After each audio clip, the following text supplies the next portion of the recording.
एक पुरुष की भांति मुझसे युद्ध करो पितामह। और अपने आत्मबल से परिपूर्ण होकर उसने पितामह पर एक सर्प शक्ति छोड़ दी।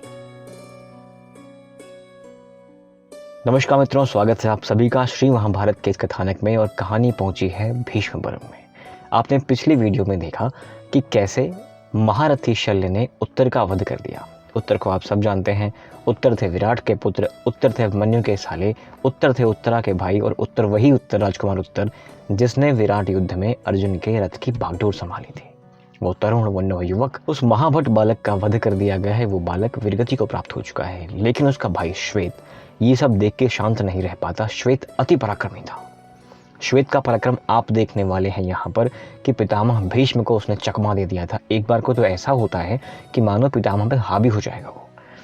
तो जैसे ही अब शल्य उसको मार के भाग रहे होते हैं, ये पीछा कर लेता है, कहता है कि तुमने मेरे भाई को मारा, मैं छोड़ूंगा नहीं।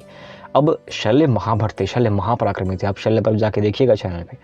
लेकिन जब आपके पास सामर्थ्य होता है ना, आपके पास बल पौरुष होता है और अपने क्रोध को आप एक डायरेक्शन दे देते हैं, तो आप बहुत खतरनाक हो जाते हैं। श्वेत इस समय वही है। श्वेत को बहुत दुख हुआ है, श्वेत को बहुत पीड़ा है, श्वेत को बहुत कष्ट है, और श्वेत को बहुत क्रोध भी है कि मेरे भाई को इस बुढ़े ने मारा है, शल्य ने मार दिया है, मैं छोड़ूंगा नहीं। वो योद्धा, वो नवयुवक अटैक कर देता है शल्य पर। अब शल्य भाग रहे हैं, शल्य को रास्ता नहीं मिल रहा है क्योंकि ये जहां जा रहे हैं पीछे पीछे आ रहा है। शल्य को विधिवत घायल कर देता है। अब शल्य की अवस्था देखकर दुर्योधन को लगता है कि ये गलत हो रहा है, शल्य को बचाने के लिए हमको जाना चाहिए। दुर्योधन ने अपनी सेना को आगे किया कि जाके इसको रोको। लेकिन श्वेत आज रुक नहीं रहा है। अगर श्वेत के सामने सिर्फ सेनाएं आती रही तो घास फूस की तरह वो काटता रहेगा। ये बात दुर्योधन समझ गया कि गड़बड़ है, किसी महाभट को भेजना पड़ेगा। अब सेनापति तो पितामह है ना, उसने पितामह को आगे कर दिया। उसने कहा कि देखिए ऐसा ऐसा हो रहा है, अब आप इनको बचाइए। पितामह जब आगे बढ़ते हैं, अब पितामह तो आधी है ना, पितामह तूफान है ना, पितामह तूफान की तरह आगे बढ़ते हैं, घास फूस की तरह काटना शुरू करते हैं सेना को। जो सामने आया वो गया। लेकिन श्वेत की रक्षा के लिए आ जाते हैं भीम, आ जाते हैं अभिमन्यु, आ जाते हैं और पांडव पक्ष के योद्धा आ जाते हैं। तो भीष्म पितामह ने इन सबको बाणों से बींध दिया, छेद दिया एकदम। और अगर मैं आपको नाम से बताऊं तो पांडव पक्ष की ओर से सुभद्रा कुमार अभिमन्यु, भीमसेन, महारथी सात्यकी, कैकेय राजकुमार, राजा विराट व द्रुपद पुत्र धृष्टद्युम्न, ये पुरुष सिंह और चेद एवं मत्स्य देश के क्षत्रिय युद्ध कर रहे थे। कुरुकुल के वृद्ध पुरुष पितामह भीष्म इन सब पर बाणों की वर्षा प्रारंभ कर दी। इस परिप्रेक्ष्य में, इस युद्ध में, इस समय कोई भी ऐसा व्यक्ति नहीं जो पितामह के सामने गया और सही सलामत वापस आया हो। मुंह की खानी पड़ी है, उसे बींध के वापस आया है, क्योंकि पितामह कोई सामान्य पुरुष नहीं है। पितामह एक स्थित प्रज्ञ है, पितामह कर्म कर रहे हैं, पितामह कर्म योगी हैं, और पितामह कर्म ऐसे कर रहे हैं, पितामह युद्ध ऐसे कर रहे हैं जैसे यज्ञ किया जाता हो।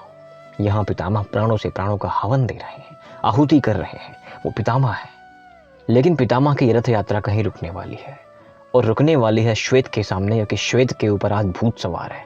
श्वेत आज शल्य को नहीं छोड़ेगा, जो मर्जी हो जाए। उसने प्रतिज्ञा कर रखी है कि आओ तुम्हें देखता हूं मैं। शल्य भागे भागे जा रहे हैं, मुंह पर खून निकल रहा है, नाक से खून निकल रहा है। उसने हाथ पैर उनके लगभग तो भींध दिए हैं, पूरा खून खान हो गया है। और ये कौरव पक्ष लग रहा है कि यार अब शल्य नहीं बचेंगे। जब पितामह सामने आते हैं तो थोड़ा सा अभी यहाँ पर सांत्वना सबको मिलती है कि हाँ ठीक है, पितामह आ गए, पितामह आ गए। पितामह के सामने पहुंचते ही शल्य ने उनको झुके हुए बाणों से, अगर मैं आपको शब्दशः पढ़ के बताऊं कि श्वेत ने पुनः झुकी हुई गांठ वाले 25 बाणों से शांतनु नंदन भीष्म को बींध डाला। 25 बाण एक साथ झोंक दिए पितामह की छाती पे। आप कल्पना करिए उस दृश्य का, जहां पर पितामह एक तूफान की तरह आगे बढ़ रहे थे। एक बालक, एक नवयुवक, एक तेज पुंज सामने से आता है और भिड़ जाता है पितामह, 25 बाण की छाती में डाल देता है। पितामह तिलमिलाते हैं और तिलमिलाने के बाद रिटेलिएट करते हैं अपने 10 बाणों से। पितामह के 10 बाण लगने के बाद भी श्वेत विचलित नहीं होता है, अडिग पर्वत सा खड़ा है कि आओ मार लो आज तुम। मित्रों, अब श्वेत और पितामह में एक घनघोर युद्ध हो रहा है, और अगले ही क्षण, अगले ही पल पितामह को क्रोध आ जाता है, क्योंकि पितामह कहते हैं मेरे बाण काटो पुत्र, मेरे बाण काटो, मेरी बात ना काटो। पितामह ने क्रोध में आके श्वेत के सारथी को, श्वेत के रथ को तोड़ दिया, भस्म कर दिया। वो कूद के उतरता है और अट्टहास करता है, गर्जना करता है और कहता है कि हे कुरु श्रेष्ठ, है भीष्म, अडिग होकर मेरे सामने खड़े रहो और युद्ध करो। एक पुरुष की भांति मुझसे युद्ध करो पितामह। और अपने आत्मबल से परिपूर्ण होकर उसने पितामह पर एक सर्प शक्ति छोड़ दी। पितामह ने उसके बाण के वेग को अनिवार्य समझकर अपने रथ से तुरंत कूद जाते हैं। इस वृद्धावस्था में पितामह की फुर्ती देखिए कि सामने से एक महाभट ने एक महाशक्ति चला दी है।